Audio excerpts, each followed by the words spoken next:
What's up everyone, it's DJ Martini Midwest Reviews coming at you with another video for my channel. I have another tutorial coming at you.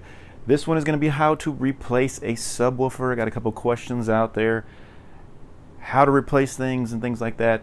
So I'm just give you a little basic information on how to get that done.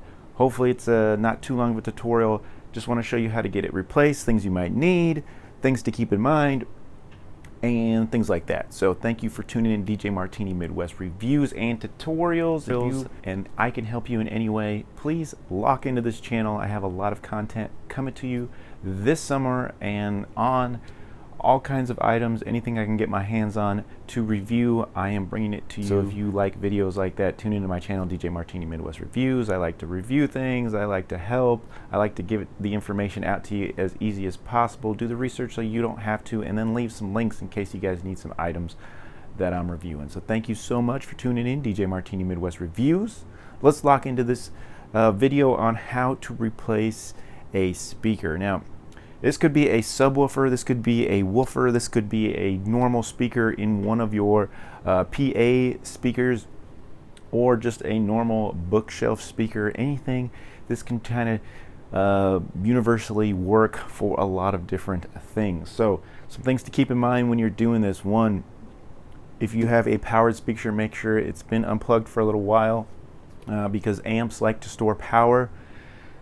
So just make sure that it's been unplugged for at least 24 hours, which this speaker has been, and just to be safe on the electrical side of things. Not that you're gonna be messing with the amp or anything, but just in case, you never know, just always want to be safe.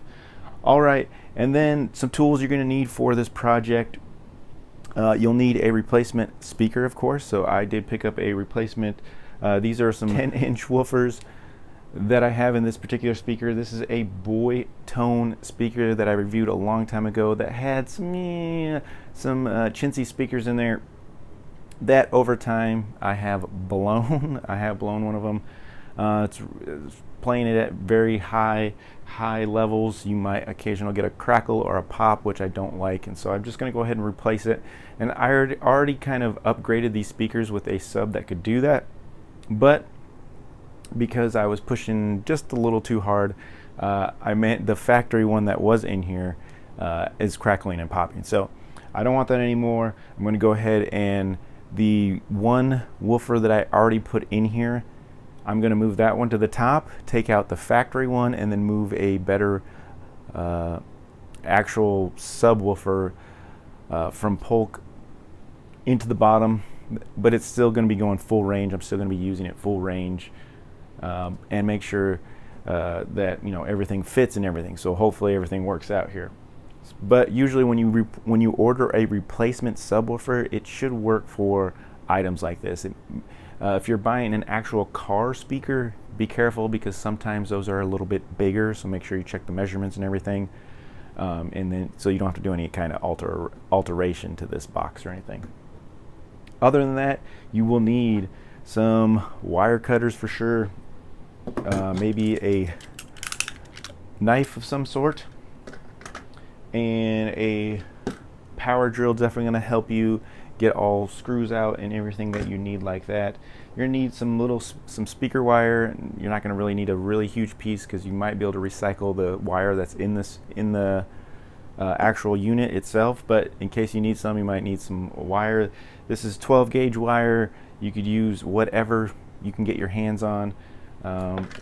Just know that you might get a little bit more signal if you use bigger wire, but you can use 16 gauge wire. I have some 16 gauge here, so whatever you have is going to do, but the bigger the wire, the more signal you might get to that speaker. Also, whatever's in here, you kind of want to match whatever's in the speaker. So if the speaker has 12 gauge wire, use 12 gauge wire. If the speaker has 16 gauge wire, use 16 gauge wire. Depending on what you have though available, it's going to be up to you. I'll leave that up to you. If you don't have that and you can't match it, then you got to do what you got to do. All right, so let's take this screen off here, and I'm going to speed things up just a little bit so you don't have to fight through all this, just so we can get to the main points that you need to know about. But basically, I'm just going to take the screen out. Sometimes they're actually locked in this pretty good. So you might need like a little screwdriver to kind of stick into the one of the little holes and kind of pry the screen out.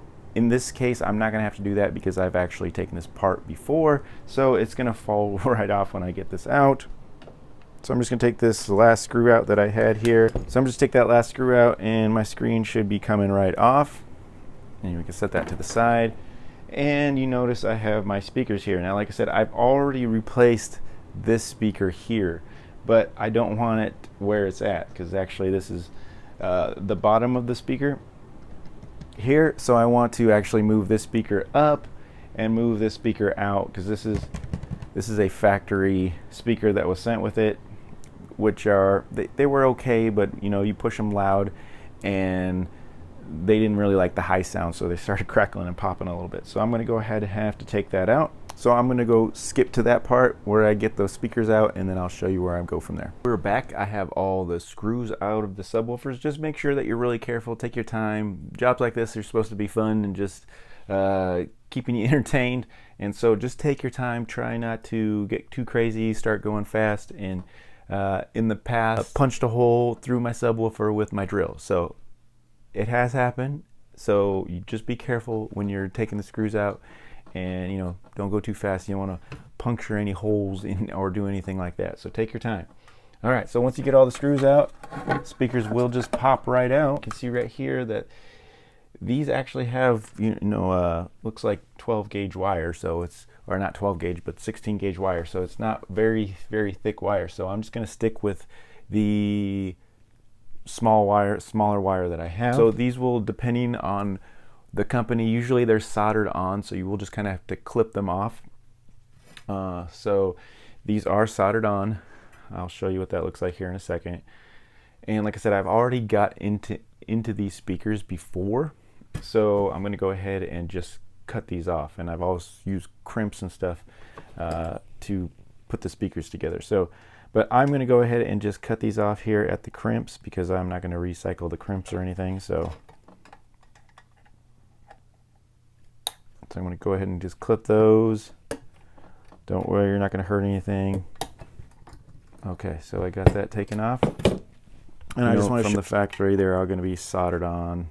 It's not fantastic, but they are soldered on, so you're not going to be able to take those wires off. So this is the stock sub or woofer.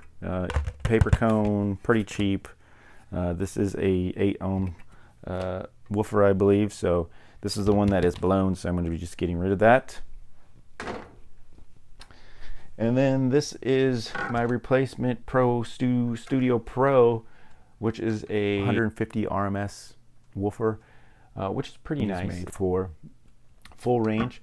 So I'm going to go ahead and just move it up to the top part here. And then I'm going to put my other sub on the bottom, like full range subwoofer box. So I'm going to go ahead and throw that in there. It is also, though, 150 watts RMS, so I'm trying to keep the watts and the ohms together.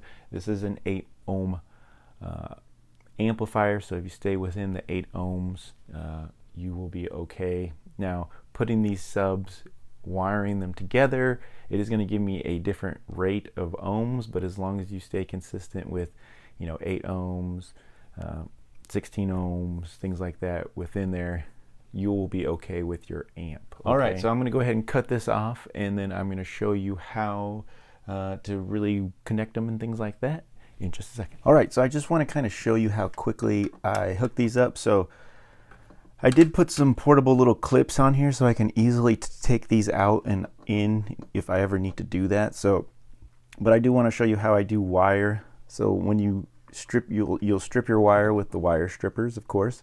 And then once you get the excess plastic off, then I twist them together like this. Just make sure they're all together. And then I make sure it's long enough that I'm going to be able to wrap this around here. So I'm going to go, try to show you the best I can here. I'm going to go through the hole here, and then I'm going to twist this back and actually twist this around itself. So like I'm almost tying it together.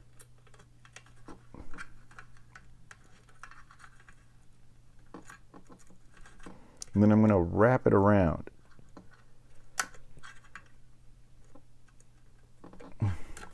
So So now if you can see that, it's actually wrapped around this. So this is not coming off.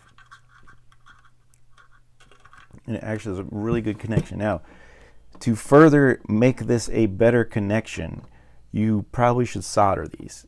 And I do have solder and I could solder it, but I do take these apart a lot, so I don't want to solder them right now. So this will be a pretty good connection.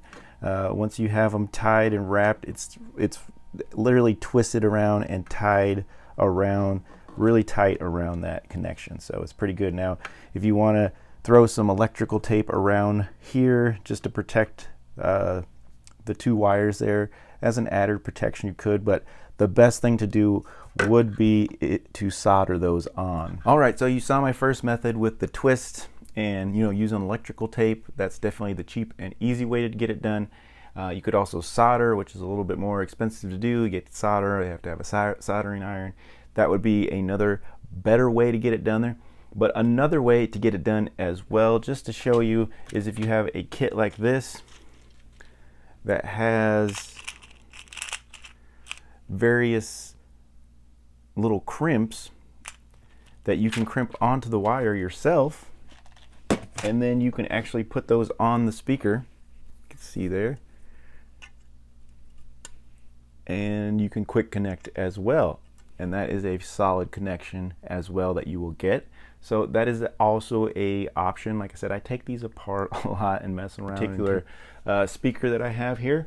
So my method that I showed you on the first one, the same, and then I'm going to add the crimps on this, but you could add crimps on the other one as well. But I wanted to show you both methods in case you don't have the ways and means to find that other kit, or you want to, like I said, do it the cheaper way. That is definitely a way. There's nothing wrong with that. You're going to have a solid connection. Like I said, you could use electrical tape, keep those in place. Like I said, the better method would be of all of this to solder them if you want a more permanent solution. Once you solder them, they're going to be there. They're going to have a good connection for life, because that's going to stay on there for the most part. Or another quick connection way is with these little clips. You can do a quick connect, and those are going to stay on there pretty good as well. So just a couple options, the cheap, the medium way to do it, and then the more professional way to do it, to solder and do those things. Just wanted to show you all the ways to get it done in case you are interested in that. So I'm going to go ahead and crimp these down. If you guys don't know how to use these, I'll show you on one. Basically, they have a little opening right here. You're going to just throw your wire through till it comes all the way through the other side, and you actually see it physically going through. Now on these, I have really small wire, so I'm actually going to fold the wire. To see the wire right here, I'm going to actually fold it just to make it a little bit thicker, and then I'm going to put it through here till it comes all the way through. You can see the wires poking out. Then you use your wire crimps, and you're just going to crimp that wire down like that. Push on it and crimp it like that. Make sure that that's not coming out. Very, very good there. So then I'm going to do the same thing with the other one. All right, and that is not coming off it at all. And like I said, now we can quick connect these onto here. So once again, you just go positive. This does have a positive mark, which I know on this one is my red wire, and clip those on. Now if they're loose, just takes a pair of needle nose, crimp these down just a little bit, put a little bit of pressure on this just so that they crimp down a little bit better. See, now it's a lot tighter connection.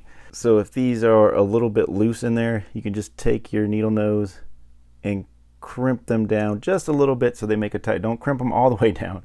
Just give them a little slight pressure so you can push those metal things, the metal edges down just a little bit, so it gives you a nice snug connection when you're plugging those in to your speaker. Now I had already pre-wired this, so I know that I had positive and negatives already correct. So, but make sure when you're coming out of your amp board, you follow the wires and make sure you're going positive and negative, and keep them all separated and things like that. I'm just going to tell you how I have these wired. I do have them wired, and there's two ways of wiring it, into a parallel or into a series. All right, so I definitely want to just point out positives and negatives on running it in a series or a parallel. So if you're running it in a parallel like I had it before, you're going to be lowering the ohms of the speaker. So if this is an 8 ohm speaker and this is a 4 ohm speaker, you're going to end up with a 2 ohm load. So you just want to make sure that you run it correctly so your amp can take it. Now, so I'm going to run it at 12 ohms by running it in a series, and by doing that I want to run my positive lead to a positive, and then I want to run my negative to the negative on the other speaker, and then I want to run the negative to the positive on the other speaker. So that's going to be running it into a series, okay? Instead of running negative to negative, positive to positive, and then running negative to negative, positive to positive on the other speaker, and then running it to your amp. So it's kind of confusing a little bit. There's a lot of pictures out there on how to run them correctly. I will try to post a little picture of the series of the way I'm going to be doing the speaker, 2 speakers in a series. So like I said, you're going to run your positive to one speaker, a negative from your amp to the other speaker, and then run your negative on one speaker to the positive on the other speaker. So from your amp, your negative came to one speaker. From your amp, your positive came to the other speaker, but then you're just going to hook the speaker to speaker. So you're going to hook up a negative on one speaker and then run it to the positive on the other speaker. Okay, that's a series. Okay, and I'll post a picture of that right now so you guys can take a look at that and kind of examine how to get that done. So that's going to keep this one into a 12 ohm setup here, which should work pretty decently with my amp. So we're going to find that out. I am not sure. So now that I have this in a series and I hooked them up the way I told you with the little clamps and everything, everything's back to the way it needs to be. Make sure any exposed wires or anything like that are taped up or secured. That way nothing will touch metal and short out or anything. I had them in a parallel before, which was different wiring. So now that I have one speaker with a wire going straight to the other speaker, that left me with some extra leads. So I just went and taped those off, make sure that they're taped off, there's no metal, no wire exposed that can touch anything and affect the amp and short circuit anything. So all those are nicely wrapped up and taped off, and I'll tuck them away and everything will be good to go. So just make sure you tape those off. Other than that, I'm going to go put everything back together. Basically, you're just going to reverse the process, and I'm going to put the subs back in and screw them all down, and then I'm going to give it a good old test, and I'll let you know how everything turned out. For the most part, when you're changing out a speaker, you're not doing all the extra things that I'm showing you that I'm doing, but I just wanted to show you guys some extra things that you can do if, say, you were adding like another speaker to this, and you're going to run them in parallel, in series, different things depending on what kind of amp you have. The amp I have is only a 60 watt amp, so I'm actually not running a lot of watts to both of these speakers. They're actually only getting like 30 watts probably. It is a 120 watt max amp, but really if it's a 60 watt RMS, it's only getting 60 watts. Splitting that, so yes, they're not getting very much watts at all, and so these speakers are lacking a little bit. But in a case where you're just replacing a speaker, you're going to be pulling that speaker out, putting a new speaker in, plugging in the wires kind of like I showed you, depending on how you want to do it. If you want to put the clips on it, if you just want to put the wires on and twist them like I showed you, which is a good method if you want to use electrical tape. However you want to do it, it's pretty much basic, simple how you get that done. I just wanted to show you a couple options.